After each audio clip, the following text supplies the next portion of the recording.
The first rule of tomb robbing is never work alone, and I broke that rule the night I descended into the burial chamber of Queen Nephara the Undying. My name is Marcus, and I was a thief. Not the romantic kind you see in movies who steals from the rich and gives to the poor, but the desperate kind who steals from whoever has something worth taking, because the alternative is starving on the streets of Cairo.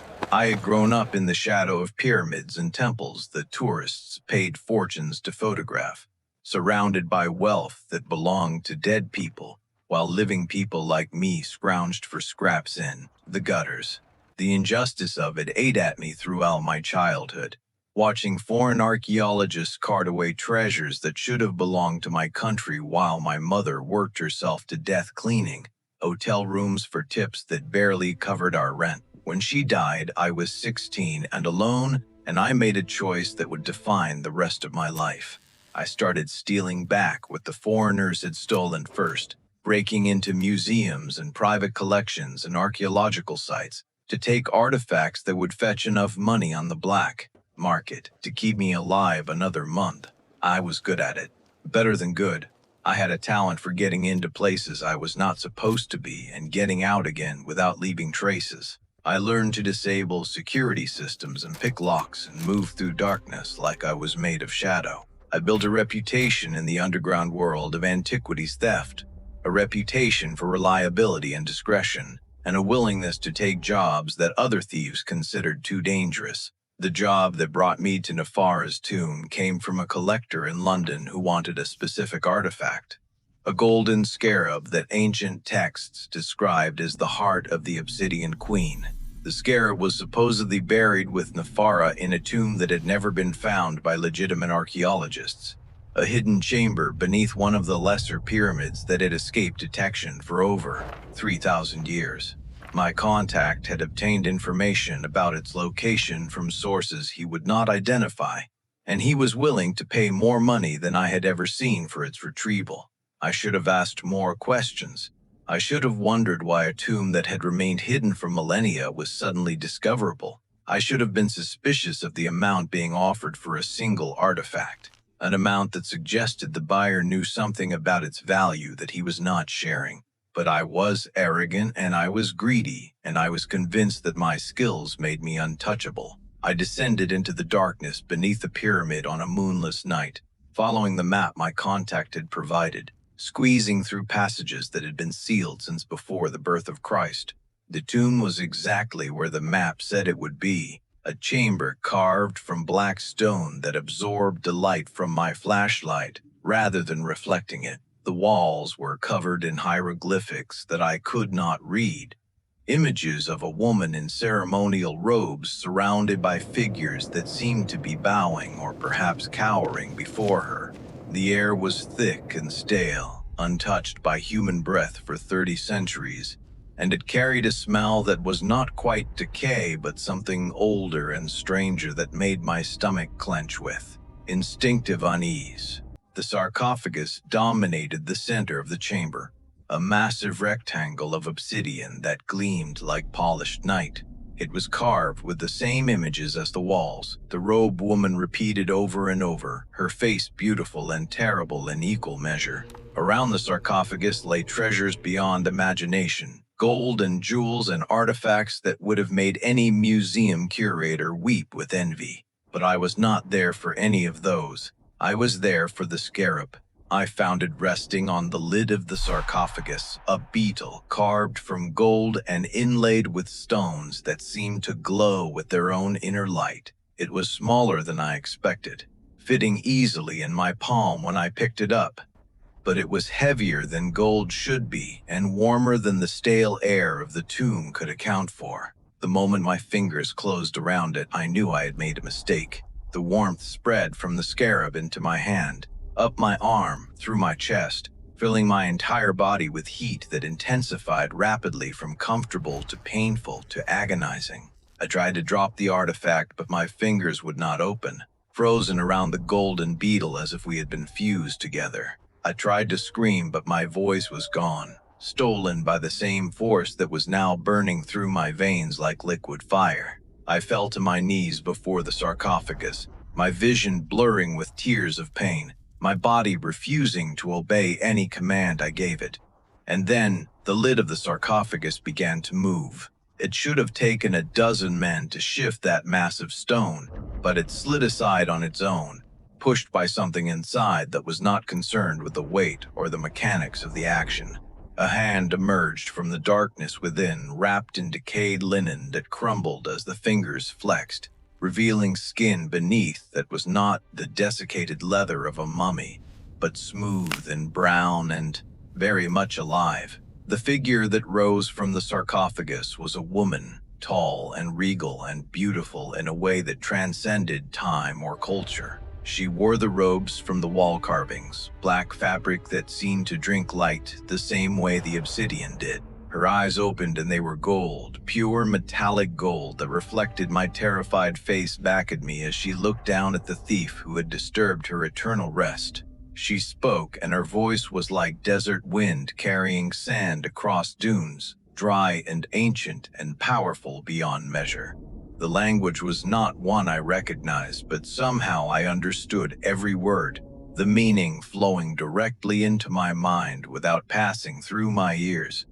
She asked me what I was doing in her tomb. She asked me why I held her heart in my thieving hands. She asked me if I understood what I had awakened and what price I would pay for my transgression. I could not answer. The scarab's heat had spread through my entire body, paralyzing my muscles and my vocal cords, leaving me frozen in supplication before this impossible being. She stepped out of the sarcophagus and walked toward me, her bare feet making no sound on the stone floor, her robes trailing behind her like shadows given fabric form.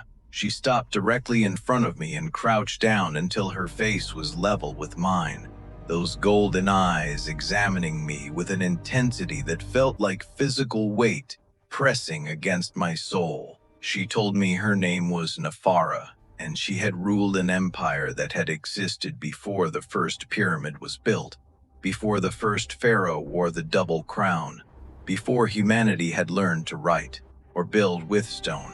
Her people had been old when Egypt was young, and civilization so advanced that their descendants had seemed like gods to the primitive tribes that would eventually become the great kingdoms of the Nile. They had possessed magic that modern humans would call impossible, and science that modern humans would call fantasy. They had built wonders that made the pyramids look like children's toys, and then they had destroyed themselves in a war that had nearly ended the world. Nephara had been the last survivor of that destruction, sealed in this tomb by her own magic, sleeping through millennia while the world rebuilt itself around her forgotten grave. The scarab I held was indeed her heart, literally and magically, an artifact that contained her essence and allowed her to regenerate even after death. By touching it, I had given her the life energy she needed to wake. By holding it, I had bound myself to her in ways that could not be undone. I had become her servant whether I wanted to or not. The paralysis released suddenly and I collapsed forward onto my hands and knees, gasping for breath, the scarab still clutched in my fist despite my desperate desire to drop it and run. Nephara stood over me and I could feel her disappointment like heat radiating from a fire, a palpable force that pressed down on me and made me feel smaller than I had ever felt in my life. She told me that in her time, thieves who violated royal tombs were executed in ways that took days to complete and involved suffering that modern humans could not imagine. She told me that I had not only stolen from her but had woken her from a rest she had intended to be eternal, forcing her back into a world she had abandoned when it broke her heart. She told me that my life was now forfeit, my soul her property, my existence dependent entirely on her willingness to let me continue breathing. But she also told me something unexpected. She was not going to kill me. Not yet. Not unless I gave her no other choice. She had been asleep for too long and the world had changed in ways she could not comprehend. She needed a guide, someone who understood this strange new era with its machines and its crowds and its complete absence of magic. She needed a servant who could navigate the modern world on her behalf while she learned to understand it herself. I had robbed her of peace. Now I would repay that debt through service. 1,000 years, she declared. That was the price for my transgression. 1,000 years of absolute obedience, after which my debt would be considered paid and I would be free to go. I tried to point out that humans did not live for 1,000 years. She smiled, and it was not a kind smile. She told me that I would. The scarab had changed me when I touched it, binding my life force to hers, transforming me into something that was no longer entirely mortal. I would not age as long as I served her. I would not sicken. I would not die unless she permitted it, or unless I broke the terms of our arrangement. I was hers now, body and soul, for 10 centuries to come. The first decades were the hardest, not because of the labor or the danger, but because of the adjustment to my new reality. I had been a thief who lived by his wits and his ability to disappear, a ghost who passed through the world without leaving traces. Now I was bound to an ancient queen who demanded constant attention and could not be abandoned under any circumstances. The scarab had created a connection between us that went beyond physical proximity, a tether that stretched but could not be broken, that caused me increasing pain the farther I went from her side. She could have used this to torture me. She could have kept me on a short leash, forced me to grovel at her feet, treated me as the slave that I technically was. But Nephara was not cruel without purpose. She was imperious and demanding and utterly convinced of her own superiority. But she was also pragmatic in ways that surprised me. She needed my skills and my knowledge and my ability to function in the modern world. Antagonizing me would make me a less effective servant, so she treated me with the cold respect of a monarch addressing a useful but lowly subject, never allowing me to forget my place but never unnecessarily reminding me of it either. I taught her about the world she had woken into. I explained cars and airplanes and computers and smartphones. I showed her how money worked in the modern age, how borders and nations had been drawn and redrawn countless times since her empire fell. I helped her establish an identity that would allow her to move through society without attracting attention, forged documents, and created backstories and built the infrastructure of a modern life from nothing. She was a quick learner. Terrifyingly quick. Within 5 years, she spoke a dozen languages fluently. Within 10, she had accumulated enough wealth through investments and acquisitions to rival small nations. Within 20, she had built a network of contacts and resources that spanned the globe.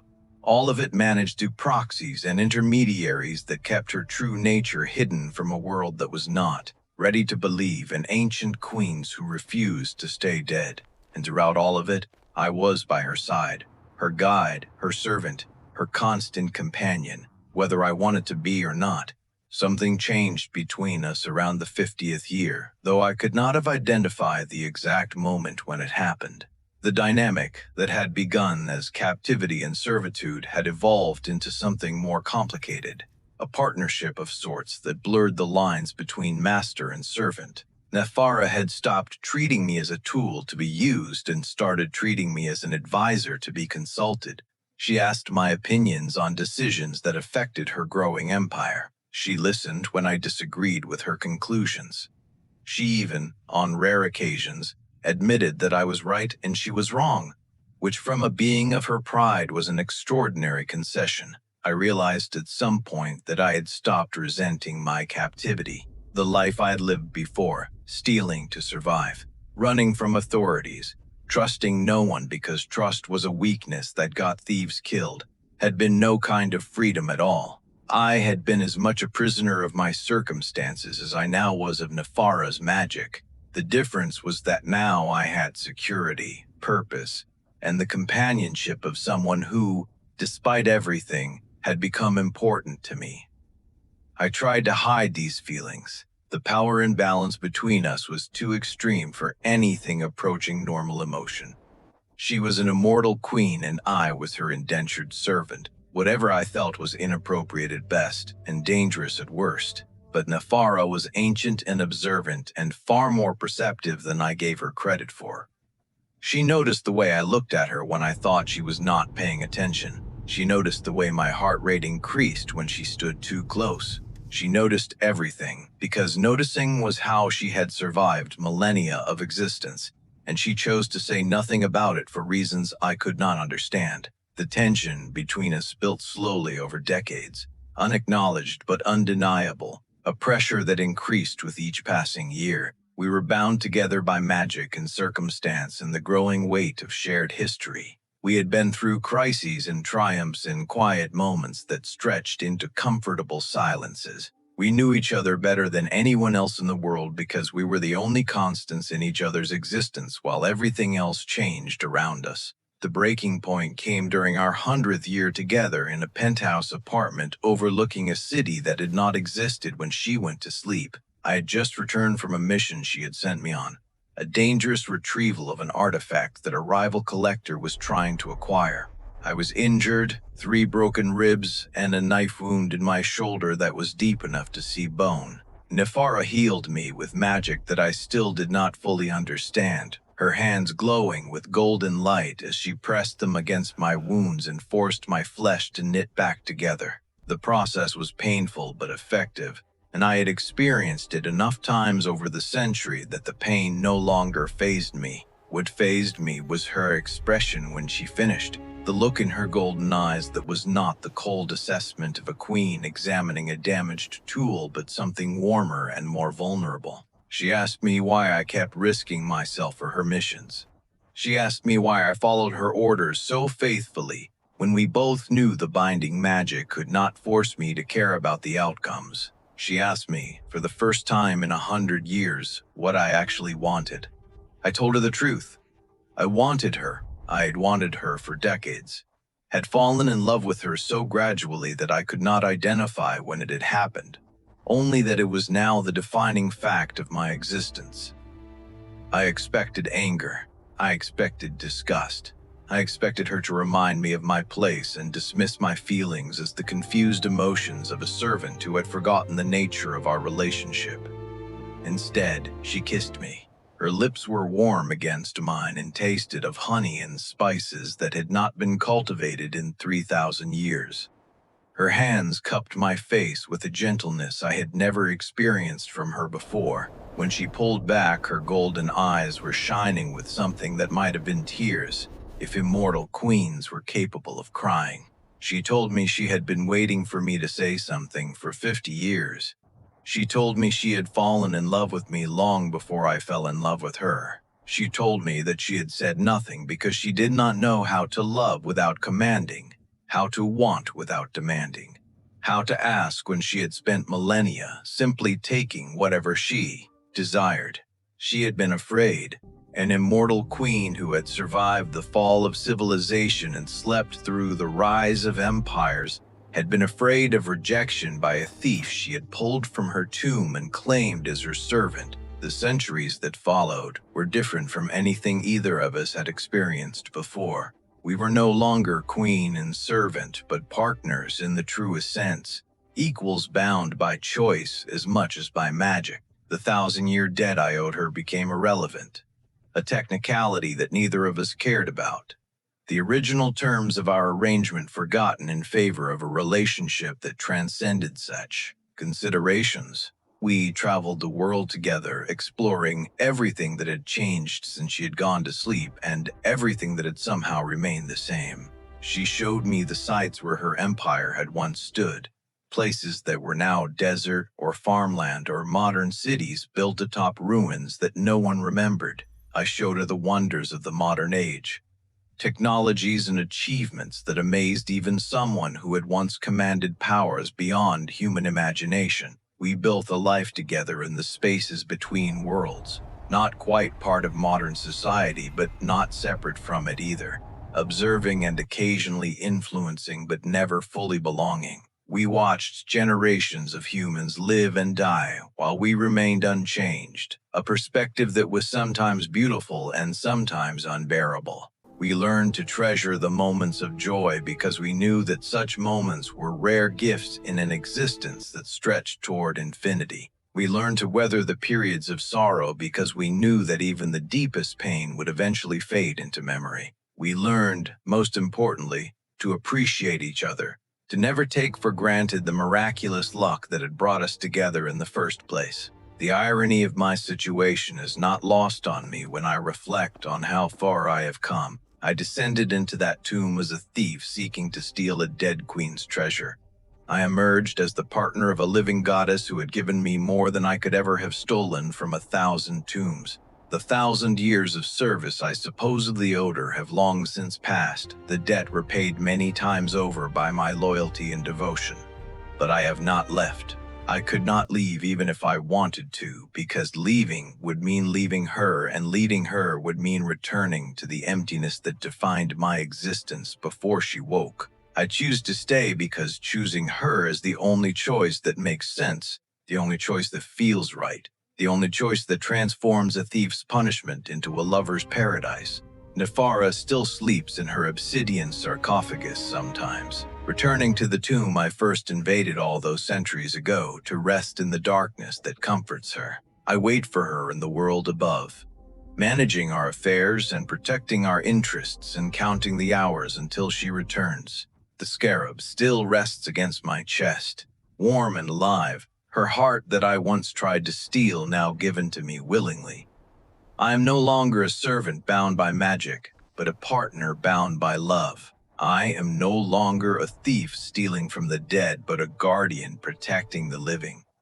I am, after more than 1,000 years, finally exactly where I belong. We face the future together now, whatever it may hold. The world continues to change around us, and we continue to adapt, eternal witnesses to the drama of human existence. There are threats on the horizon, other ancient beings waking from their own long sleeps, artifacts of power being unearthed by archaeologists who do not understand what they have found. The empire Nephara once ruled may be dust, but her responsibilities to the world have not ended. She is still a queen, still a protector, still a force that stands between humanity and dangers they cannot imagine.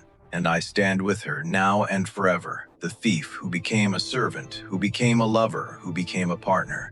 My debt has been paid, my choice has been made, and I would not change a single moment of the journey that brought me here. You decide what happens next. Part 2 awaits, but only if you demand it. The other ancients are stirring in their forgotten tombs. Artifacts of terrible power are being collected by forces that do not understand what they are gathering, and the Obsidian Empress must rise to face threats she thought she had left behind 3,000 years ago with only her former thief beside her. Smash the like, leave a comment, tell me you want more. We spend weeks on this, sleepless nights, endless revisions, all for you. If you want the saga to continue, prove it. Your voice is the only thing that keeps this fire burning. The tombs are opening. The Empress is watching. And the war for the ancient world has only just begun. The choice is yours.